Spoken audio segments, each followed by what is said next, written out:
Solitude is not always the enemy.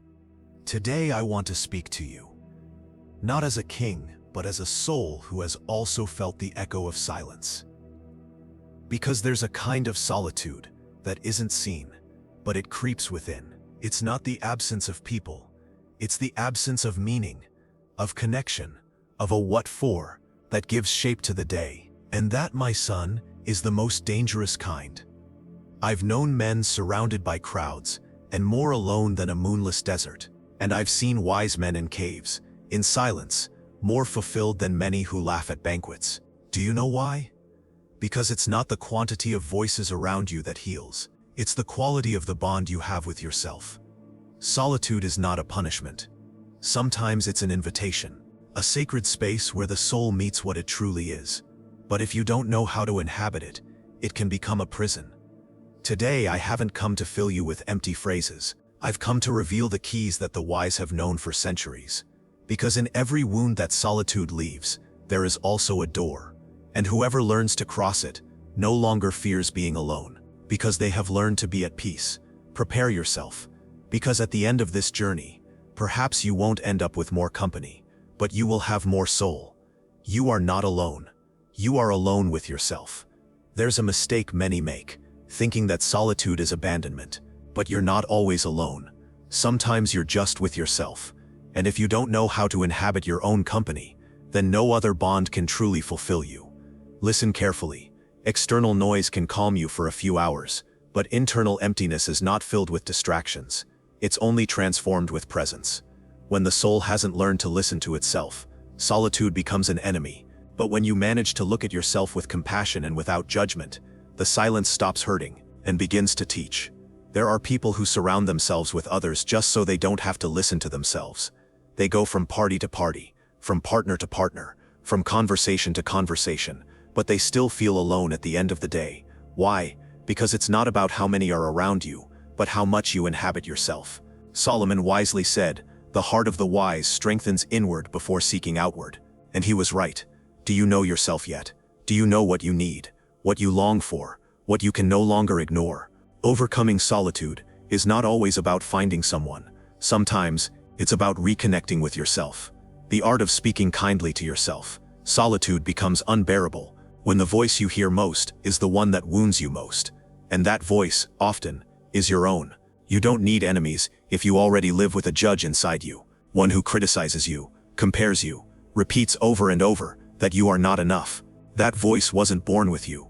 You learned it, word by word, experience by experience, until it became a part of you. But you can unlearn it. You can start talking to yourself as you would to a loved one, with compassion, with patience, with truth. It's not about lying to yourself with empty motivational phrases, but about firmly reminding yourself of your worth, even when the world ignores you. Proverbs 16:24 says, "Gracious words are a honeycomb, sweet to the soul and healing to the bones." Because the words you use with yourself can heal or wear you down. When you learn to speak to yourself with wisdom, your mind stops being a prison, and silence no longer frightens you, because you are no longer alone with an executioner, but with a guide who honors you. You cannot control all circumstances, but you can transform the language with which you navigate each of them, and that is one of the greatest acts of inner power.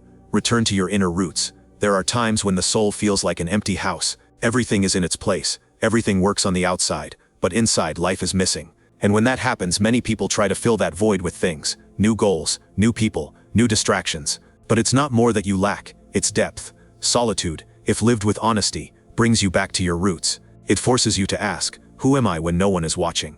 Who would I be if the world went silent for an instant? Returning to your inner roots is remembering that your worth does not depend on what you achieve, nor on how others see you, but on what you hold in silence. Because there, in the invisible, is your essence. Solomon wisely said in Proverbs 25, "The purpose in a man's heart is like deep water, but a man of understanding will draw it out."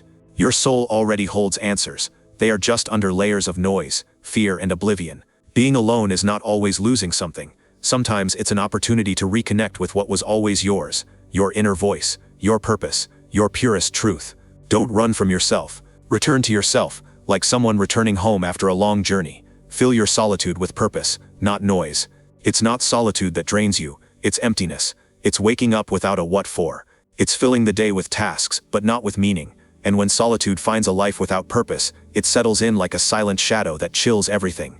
Many flee from silence because they don't know what to do with it, but the wise transform it into a workshop. There, where others get bored, they build. There, where others get lost, they focus. You don't need a grand, predetermined destiny. You just need an inner direction, a small fire that tells you, what I'm doing is worth it. Proverbs 29:18 clearly states, where there is no vision, the people perish, but he who keeps the law is blessed. Vision is not an external goal, it's an inner lighthouse, and when your soul loses it, it begins to sail rudderless, even if the tide is calm. Fill your solitude with acts that connect you. Write, create, help, sow, reflect. Make every day a seed, even if you don't see the immediate fruit. Because whoever turns their solitude into a mission, no longer suffers it. They honor it. Surround yourself with bonds that add, not empty presences. Not all company heals loneliness. There are bonds that don't accompany, they just occupy space. People who are there but don't listen, who speak but don't connect. And the soul, though surrounded, still feels alone. Learning to select your bonds is a sacred act, not out of pride but for inner health. There are those who steal your peace with their constant presence. Others with a single glance remind you who you are. Whom are you allowing into your emotional intimacy? You don't need a crowd, you need authenticity. Someone who looks at you and sees you. Someone with whom you can share silence without feeling uncomfortable. Someone with whom you don't have to pretend anything. Solomon, wise among the wise, expressed it thus in Proverbs 13:20, he who walks with the wise will be wise, but the companion of fools will suffer harm. Because the people around you also build you up, or erode you. Surround yourself with bonds that add, that elevate your thoughts, nourish your soul, and respect your process. And if you don't find them yet, be that kind of bond for yourself. Transform it into a stage, not a sentence. There are those who live solitude, as if it were a condemnation. But it's not, unless you turn it into that. Solitude is not a perpetual sentence, it's a stage. And like every stage, it can transform you, or paralyze you. If you live it with resentment, it traps you. If you live it with humility, it reveals you. Because in solitude, your masks fall, your ego calms, your soul speaks. And do you know what it tells you? That you still have time, that this silence can be fertile, that you are not broken, you are being redrawn from within.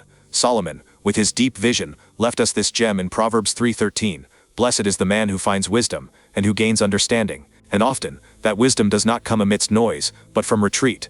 Don't punish yourself for being alone. Appreciate the space. Use it to rebuild yourself, to redefine what you desire and who you are. Solitude, when honored, becomes a bridge to a stronger version of yourself. Remember, you are not trapped. You are on your way. And the most valuable paths almost always begin in silence. The most powerful company is the one you build within yourself. You can lose relationships, places, even dreams, but if you don't lose yourself, you will never truly be alone. Solitude becomes hell only when your inner world is in ruins. But if within you there is calm, clarity, and connection, you can be in the desert and still feel at home. Many seek company outside, but they haven't built a firm bond with themselves.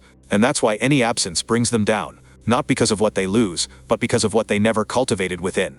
Proverbs 4:23 leaves us an eternal reminder. Above all else, guard your heart, for everything you do flows from it. Your heart is not an ornament, it is your center. And if you don't take care of it, everything else loses meaning. The most powerful company you can have is not a partner, nor a crowd. It is a you who does not betray you. It is an inner voice that sustains you on cold nights. It is a relationship with yourself so firm that no external abandonment will break you down. That is true healing. That is the key to not fearing solitude and finding happiness even in the midst of silence. When you learn to inhabit yourself, you no longer fear being alone. My son, solitude is not a curse, it is a stage, a door, sometimes even a blessing in disguise. Because whoever learns to inhabit themselves no longer needs to fill voids with noise. They don't cling to presences that add nothing. They don't beg for attention, because they already have direction. Today, we have walked together through 7 keys that do not come from this century, but from ancient wisdom that never goes out of style. The same wisdom that sustains those who have fallen, the one that awakens those who were lost. And if there is one thing I want to leave you with today, it is this. Do not fear being alone, fear not knowing yourself, because solitude, well lived, does not break you, it reveals you. Thus spoke Solomon to his people, and thus I speak to you today, with the hope that this seed has fallen on fertile ground. If this message resonated with your soul, I invite you to subscribe to this channel and walk with us every week. Here we don't give empty advice. Here we remember what the wise never stop saying. Because in a world full of noise, the true revolution is to return to silence with wisdom.